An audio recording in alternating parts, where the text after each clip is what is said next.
Wagwan there, guys. Welcome back to the other side of the pond football channel. This is your daily news where I look through the daily news, football news, relevant news, irrelevant news.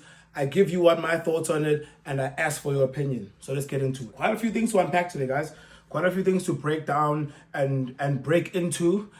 This video is going to flow a little bit in a way that is going to be shocking to Chelsea fans in the beginning. A little bit of good news, and then we're going to end off on a light-hearted note, okay? So let's get straight into it. So our first news of the day, Victor Gyökeres. Man, oh man, oh man, oh man, does it look like what I wanted is definitely not going to happen. Victor Gyökeres seems to be fraternizing with Arsenal, guys. And this is not good for us as Chelsea fans. This is not good for us at all. We have news here from Nazar Cancela stating that Victor Gyökeres only wants Arsenal. He has his mind set on only playing for Arsenal, and it's looking like that's a deal that's looking like it should happen. Shouldn't really be stopped by anything because Arsenal do have the funds. He has a release clause. That's all they have to meet. And once you meet the release clause, you don't even need to communicate to the club. Just pay the release clause, communicate with the player, and it's done. So Arsenal look like they're getting Victor Gyökeres. It was always a question for us. We're asking where the Victor's going. Where is Victor Osimhen going? Where's Victor Gyökeres going? Where are the Victors going? At least we now know where one Victor's going, and he's going to our North London rivals, guys. So be prepared for that one. Now as well, second thing I want to talk about, Noni Madueke to Arsenal. Noni Madueke to Arsenal. I did speak about this in a couple of videos a week ago, I think, where the communications were beginning, and we know what has happened between Chelsea and Noni. Noni arrived from PSV Eindhoven in the Dutch league, from the Tottenham Hotspur youth setup.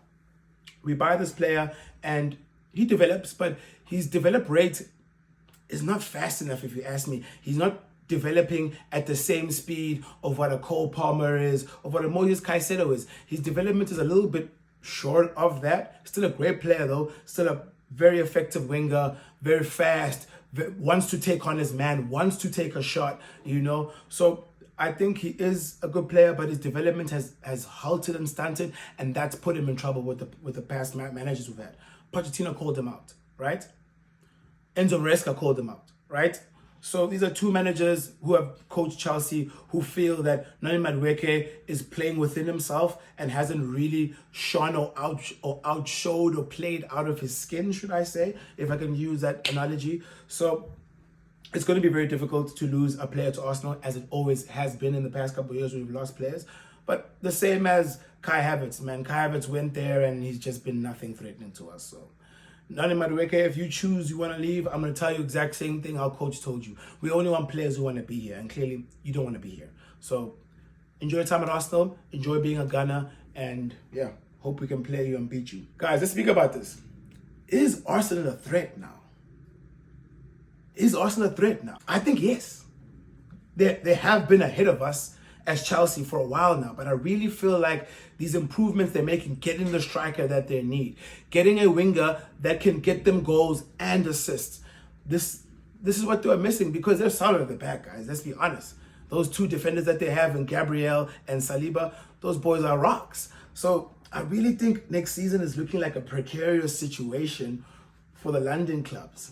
But as well, I just look at it as Arsenal. I'm like, you guys can have all the players you want. You guys can have 11 Lionel Messi's in the team. No cups for you, right? No cups for you. You guys know that. Okay, guys, we have a couple outs for the Fluminense game on Tuesday. I'm going to put these up for you as well so you guys can be able to see. We have a couple outs. We have Colwell suspended. We have Liam Delap suspended. We have Badiashile doubtful because of a hamstring strain. We have Lavia doubtful because it's Lavia, man. When is he never doubtful? When is he never doubtful? I think that's going to be a great segue into the next topic that I'm going to get to, because Romelu Lavia is just, he's unreliable. As good as a fantastic player he is, he's just unreliable. He's never on the pitch. So yeah, Lavia doubtful, and Noni shouldn't be involved. So I don't think Noni's going to be involved. His head is turned already. Noni's out the door. So he's going to be another one who's not going to be involved on Tuesday night in the semi-final against Fluminense. I'm looking at a very tough game against Fluminense, but I'm looking at us to turn them over pretty easily and make our way into the final. And honestly, in the final, then anything can happen. It's anyone's game. But speaking on Fluminense again, Thiago Silva is going to be great. Guys, great time for us, great memories that we had with Thiago Silva winning the Champions League. He's going to be on the opposite team today, trying to take our boys down. But after the game, we're still going to have a good time. It's crazy how we've played against one young Brazilian who's coming to our club, and we're playing against an older, legendary Brazilian who has just left our club a season ago. So it's a great, can I say, sentiment that we have as for them and Chelsea players, to them to get to play with their former teammates, play against their former teammates, and play against their new teammate. Noni I've got news on Noni that I'm also going to put up for you guys to see. We're getting some very good updates. It's looking like Noni is wanting to stay at Dortmund. Nazar Kansela says Dortmund want to re-sign Chelsea midfielder Noni Chukwuemeka next season, according to sporting director Sebastian Kehl. It won't be easy, but for sure he will try to keep him because he's a very good player. Noni is a fantastic player, and I think it was a bit of a debating tool, or debating what's the word to use? I'll use it. Debating tool was a bit of a debating tool that we used to strike against Dortmund. We were like, you have our player on loan. We want Jamie Bino-Gittins. Lower the price for us, right? Lower the price for Jamie Bino-Gittins, and we'll be able to negotiate something reasonable for you, because we ended up paying for Bino-Gittins £48.5 million with a 3.5 million add-on. So that's not bad. I did speak about it in a video before. I did say it would be around the 50 million pound mark, and I think that's the market right now for these wingers that are in this tier just below world class. You know, so your Noni Maduenkes, your Anthony Elanga from Nottingham Forest. He's just about to move to Newcastle for £58 million. So we're looking at that being the range of these wingers that I said are just below the level of what I think is elite. Where if the bar is Rodrigo, Leao, these boys are just a tad below that level. I am going to speak about Rodrigo in a minute too, because there's some very interesting news I've heard, and some very interesting things I've heard that I actually would want to break down to you guys and see what you guys would like to think about that. I also want to get into the earnings. Chelsea have earned around £55 million from their 5 Club World Cup matches, enough to cover the transfer of Jamie Gittins from Dortmund's potential is almost double. So we've earned some good money. We're looking at earning another point £16.5 million when we go through the semi-final, because we will, and we're gonna get to the final and pocket a cool £22.5 million just for being in the final. You know, if we win it, let's take that 50 million pounds. You know, so basically that's a £70 million game. That's insane, guys. The amount of money that's flowing in football these days is insane. I'm gonna use that line. In my days when I was young watching football, man, this was never to be thought of. Never to be thought of would I ever imagine or wrap my little fragile mind around £70 million game. I'm sorry, guys. I'm probably just not intelligent enough for that. I'm probably just not intelligent enough to fathom that shit. Okay, what do I want to get into now? Just before I close up for this video, we did our earnings. We did the Chelsea players. Basically, I'm going to end off with the man with the plan, and that is who? Esteval Willian. Esteval Willian, guys. I've been waxing lyrical about this player for months. Been watching clips of him. I've been watching games of this guy. This kid is him. If you didn't see that against us when he played against us with Palmeiras. This kid is him. That's why we're okay with losing Noni Madueke. That's why we're okay with him going to Arsenal, because honestly, the talent that this boy has, and his mind is in the right place too. It's just, I'm going to read you a statement that he put out saying goodbye to Palmeiras fans. I'm eternally grateful to Palmeiras for everything.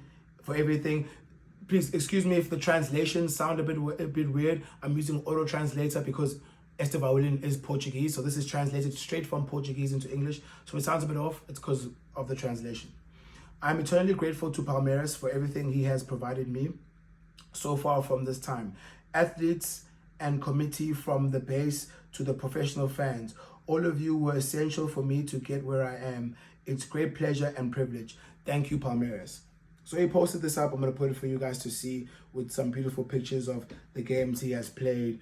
And him being 18 now, he's recently turned 18. I think his mind is ready. I saw a great picture of him. I'm going to put it up too here, where he's communicating with Cole Palmer. And you see, he already has that elite mentality. He's already asking Palmer, look, how are we going to play together? How are we going to do things? And I like a player like that. I like a player who wants to get stuck in, who wants to get himself involved, you know? So welcome to Chelsea, Esteban Willian. We now have 3 great Brazilians in the team: Andre Santos, João Pedro, and Esteban Willian. They can communicate each other in Portuguese. They can bring their Brazilian samba flavor to the dressing room and hopefully elevate us, hopefully take us to the next level, guys, because that's what we need right now. We need something to move the needle. This is not a season for us to how can I say, stay stagnant. No, we cannot stay stagnant. Let's get better. Let's improve. Let's push ourselves. Chelsea, listen to me. Push ourselves. I really want to speak to the players one of these days. I should have gone to the game so I can speak to the players. And I said, we're the fans. We care, guys. I want you guys to look like you care on the pitch too. That's all we're asking. Now, with this little rumors I was hearing about Rodrigo. Listen, guys, Rodrigo's unhappy. He's unhappy. He's unhappy playing fourth fiddle. Not even second fiddle, not even third fiddle. He's unhappy playing fourth fiddle. He's tired of it. This is a very talented player. World-class player, if you ask me. All the things he's done in the Champions League, all the things he's done in La Liga, world-class player. So it's a bit frustrating for him to always feel like he's behind somebody, behind Vinicius, behind Bellingham, behind Mbappe, behind. I think he wants to go somewhere and be the star. If this can happen, Chelsea, make it happen. If you guys can sign this player, sign this player. Don't let him go to Arsenal. Stop this thing. This doesn't feel like Chelsea. Chelsea does not allow world-class players to go to Arsenal. We give Arsenal our sloppy seconds and we buy the world-class players. Come on now. Let's be proper Chelsea again. Andre Santos in the last game, I'm gonna end off with Andre Santos because he's in the thumbnail there. Andre Santos in this last game was absolutely fantastic. And I think Enzo Maresca learned a valuable lesson out of not keeping him in the team and then throwing him in when we had no other option because Moises Caicedo was injured. But he really saw that Andre Santos, that could be a real tool for us, offensively and defensively. I know Enzo was more wanting to try add him as an offensive influence only, but Andre Santos has so much more to his game than just offensively. You know, this guy can track back. He can get into a tackle. He's a very physical player.